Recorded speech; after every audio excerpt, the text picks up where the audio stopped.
This is video 30, Advaita Vedanta, Non-Dual Monism, as taught by Sri Ramana Maharshi.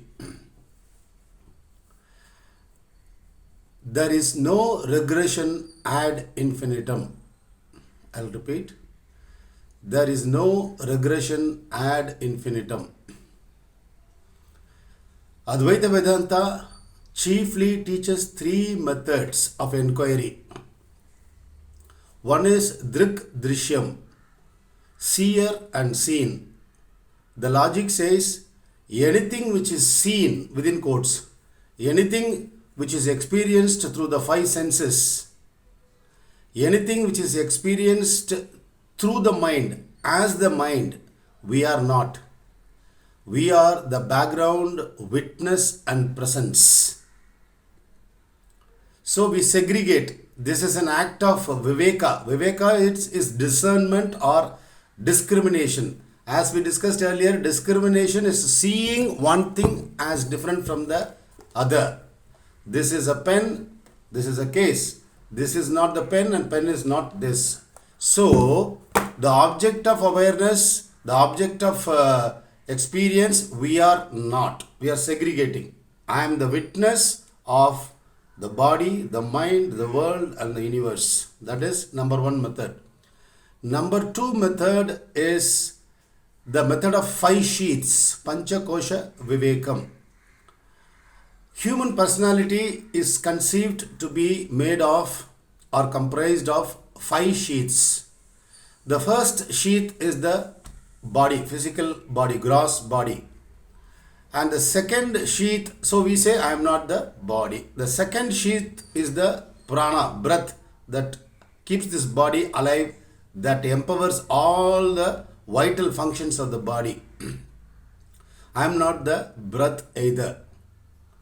Then the egoity, there is this sense that I am this body, which is called ahankara, egoity. I am the body sense, plus all the memories associated with that I thought, including the memories of this birth and previous births, everything put together, just set aside, I am not.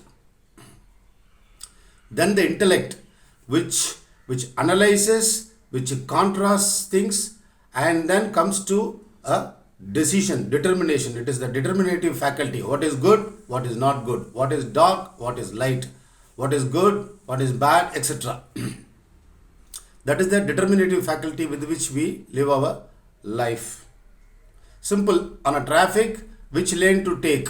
In India, you drive on the left lane. In America, you drive on the right lane. So it all, your intellect determines, understands the system and then determines, makes you behave accordingly. So that is the faculty with which we live, intellect. I am not that intellect either, set aside. Finally, every night we go to sleep and wake up fresh. And during the sleep, there is no antakarana acting. There is no mind acting. There are no senses acting. We just are in a state of blankness. Although Sri Bhagavan says in deep sleep what exists is only the self, it is not our conscious experience because the mind has slept off. The intellect has slept off too. So, we are not the blankness of deep sleep either. Now, Sri Bhagavan says, when you start rejecting everything as not me, neti, neti, not this, not this, the Atma, the Brahman, which rejects everything as not me, cannot reject itself. See, now there are five sheets. Imagine, we are going to set aside one by one. This is the human body. Set aside, I am not the body. This is the breath. I am not the breath. Set aside. This is the egoity, ahankara, which says I am the body. I am the body sense. I am not. Set aside. The intellect, the determinative faculty, the faculty which makes decisions. I am not. Blankness of deep sleep. I am not. What is left? This is Atma Brahman. See here, we went behind one by one. Body, no. We went behind and then we saw breath. Then we went behind, we saw the egoity, mind. Then we went behind, we saw intellect. Then we went behind the intellect and then we saw blankness of deep sleep. Then we went behind that blankness itself, and here is Atman, Brahman, existence, consciousness, bliss. But there is a tendency. Can we go behind Atman too? No, there is no such thing. Because Atma is ubiquitous, it is all pervasive, it is the only one thing which exists. All these five sheets are an appearance in this one consciousness, one existence, consciousness, bliss. So you cannot imagine there must be, if Atma is there, there must be something behind the Atma to power it. No, there is no such thing. This is the one which powers the body-mind phenomenon. And here the story ends.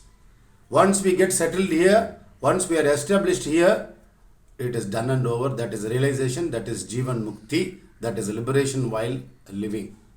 So here we should be careful. There is no regression ad infinitum. Oh, behind this something is there. Behind this something is there. Behind this something there. If we start thinking like this, it is called regression ad infinitum. Endless going back. There is no such thing.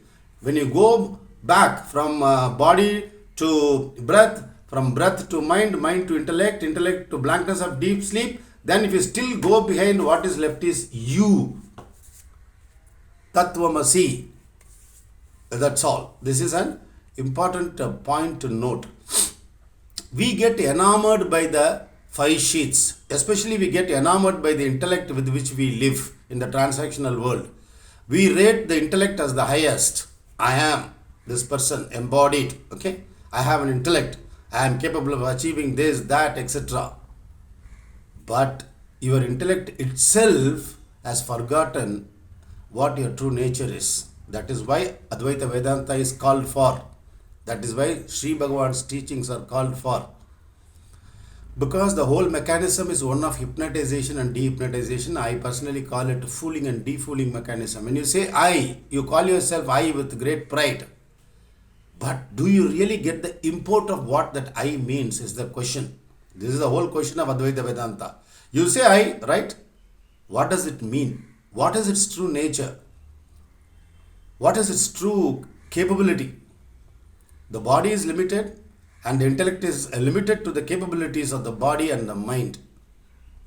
But when we utter the word I, Advaita says it means you are Brahman. Your I should in experience mean I am Brahman. And that is the whole effort. The whole sadhana, spiritual practice is for this end. To realize experientially here and now that I am Brahman. I am the awareness screen. I am the awareness screen on which first the mind is projected. The mind says body is there. The senses say the world is there. The universe is there. So the universe, Sri Bhagavan says, resolves itself. The universe resolves itself through the five senses into the body. The body resolves itself into the mind. And the mind resolves itself finally into the Atman, our true nature, your true nature, his true nature, her true nature. That's all. There is no going behind. We should make a conscious effort to understand this, that going back is not ad infinitum. It is not an endless process. So when we do 5 sheets vicharam, inquiry, I am not the body, okay, I am not the breath, I am not the egoity, I am not the intellect, I am not the blankness of deep sleep. Here at this point, we should be established in Atma. Because there is no going behind. There is no such thing as going behind at all. There is nothing behind Atma. Atma is everything. It is infinite existence. It is infinite consciousness. It is infinite bliss. So Sri Bhagavan says, don't give up. Keep up your efforts. Effort is necessary up to the state of realization.